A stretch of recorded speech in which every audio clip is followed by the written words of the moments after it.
just as loud as you can. Banging on a trash can. Hey! Damn it.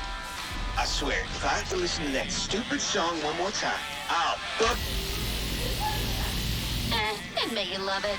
Banging on a trash can. Hey, you reckon we're done after this? This wreck's still warm. We're sitting blorgs out here. Don't worry about that. The fight's over. They brought it. Already? How many planets can we go through in a year? As many as we need. It's starting. Banging on a trash can. Okay, welcome back to another stream. We're going to be talking about Knights of the Toxic God reveal, which has just been revealed by the Stellaris dev stream, which just happened recently. So we're going to be talking about what we're going to be getting with this Toxoid species packs, and we've got a heap of new information now thanks to the dev team, which is fantastic. They released all this information. They really seem to be releasing a lot of information lately, which is really good. Gives us a good insight into what's going to be happening with Stellaris over the future. So Knights of the Toxic God, we've got the trait up in front of us here. So you start with unique habitat in your home system and 3 fewer pops. Okay, so you got an extra habitat but 3 fewer pops on your starting planet. So it gives you 2 planets basically for your population growth, but with 3 less pops on your home world. You start with a quest of the Toxic God situation. This must be some type of event chain. Get access to the unique Lord Commander Knight and Squire jobs. So 3 different new types of jobs. Unlock powerful modifiers for the Knights on your home world through the quests. Okay, so we've got to do a whole heap of quests by the sound of it. Allows access to the nightly duties policy. Allows construction of the orders, commanderies on subject worlds. What awaits you at the end of your search? Okay, so sounds like we're going to have to do a whole heap of quests or searches through the situations and event chains. So that's going to be really interesting, but it does sound like our home world's going to be a little bit underpowered. So that may be a bit challenging early. Then we've got Orders of the Keep, which is a building on the habitat, by the look of it. Provides 1 Squire job, 2 Knight jobs, plus 1 Knight job per 10 pops. Okay. Immigration pool plus 5, automatic resettlement destination chance plus 100%. This building cannot be removed or disabled.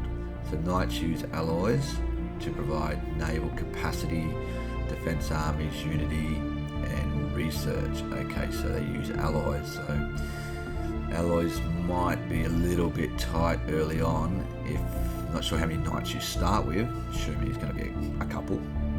Completing nightly quests can further improve their output. Okay, so I hope they're going to get more efficient over time. Squires provide amenities and increase the output of the Lord Commander and Knight jobs.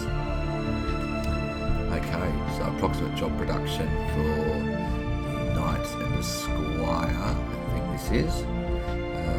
So 5 research across all fields, 9 unity. Okay, so that's not too bad. What the jobs provide, probably a little bit better than normal. The Orders Domains provides housing plus 4, Squire jobs plus 3. Squires provide amenities and increase the output of the Lord Commander and Knight jobs. Approximate production, what's that? 6% population growth, 6 amenities. Okay, that's not too bad. Then we have the planetary features in our home world. There's a whole bunch of tile blockers we need to remove, which looks like it's a whole bunch of leftover relics or ruins from previous history of the planet, which will be revealed in the event chains, from what I've heard. And as you can see at the starting situation on our empire, it's pretty low resources. Yeah, you don't have much to play with at all here, so it's going to be very tight early. We do have a lot of unity though, 46 unity, wow. that is pretty good. So you should be able to get through those tradition trees pretty early. And I think the knights will get more unity as time goes on. So we'll show you these next few slides, which should be able to provide a bit more detail. So you got the quest here for the Toxic God. So you can see there, look how many event chains are there, or quest levels. That's 8, at least 8. Wow. And you get just because of the situation, so you get to choose your level of funding. So if you want to try and get through these events quicker, for I guess slower output, what do you got? Alloys minus 15%, monthly energy minus 30%, plus 10% unity. Okay, so you're just going to sacrifice your economy, but you're going to get more unity again and get through this quest chain a little bit faster. So that might be worth it. So you can go to frugal funding, which will allow alloys reduction minus 5% and 10% for energy credits again, costs 100 influence. So that's frugal funding. Not sure you want to go to that level. So let's check out the benefits. We'll check out the policies. So the policies, nightly duties, gives you plus 15% survey speed, plus 5% anomaly discovery chance. Alright, okay, so that's just blase, is not really that good.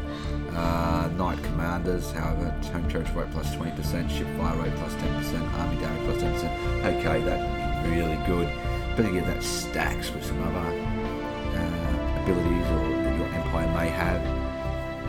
If it does stack, that would be very powerful if you create an early warmongering species going on the offensive. The last one is courtly knights, diplomatic weight plus 5%, above endpoints plus 1. So it's diplomatic route. So you've got your 3 different routes there. You've got your science and exploration, I guess the first one, get more anomalies and survey, third one for conquering, or second one for conquering, third one for diplomacy. And you also get access to, so you do start with orbital habitat tech, which gives you access to the habitats, which will be really, really good. So that's pretty good considering you'll be able to get habitats really early and expand that way if you don't have any access to many planets, which would be really, really good. So you could go down a habitat rush, which is probably the second best other than void dwellers. You do have a whole massive chain of events here. Tale of the Night, Rapika Venera, Banishment. Okay, there's so many there, it's just crazy. Yeah, it's going to take a long time to figure it all out.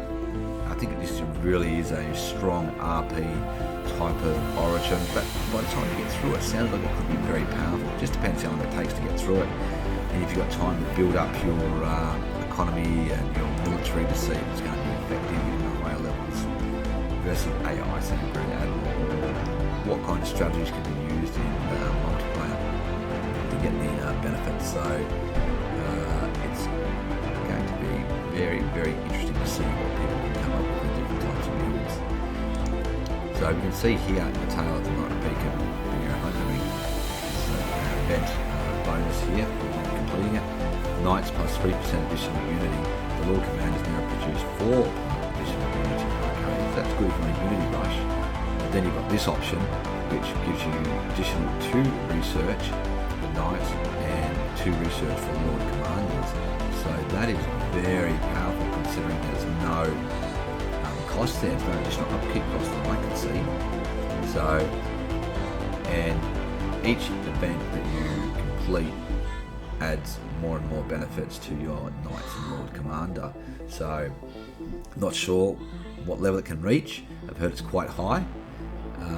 So, it's the more quests you complete, the more benefits you get. Like this one gives you an engineering research gain. So if you get quests done early during that first 30-year period, you can get a lot of benefit during the time you're trying to research all those techs to get a good established empire.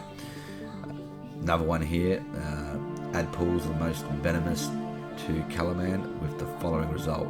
So plus 10% to research jobs, and plus 10% weapons damage. Oh, another modifier for weapons damage. Great.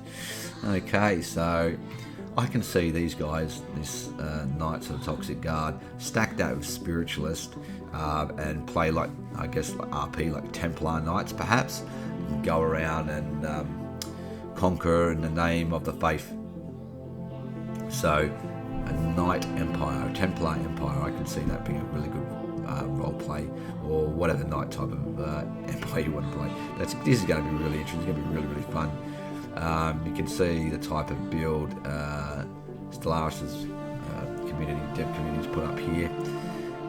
So Knights of Toxic Guard Origin. It's looking very, very interesting. Yeah, heavy on the RP. This is fantastic. So this is going to add a lot of story and depth and role play to Stellaris. So if you enjoy what you see, hit that like button, subscribe to my channel, because I'm going to be doing a lot of Stellaris videos over the next coming months. So yeah, enjoy.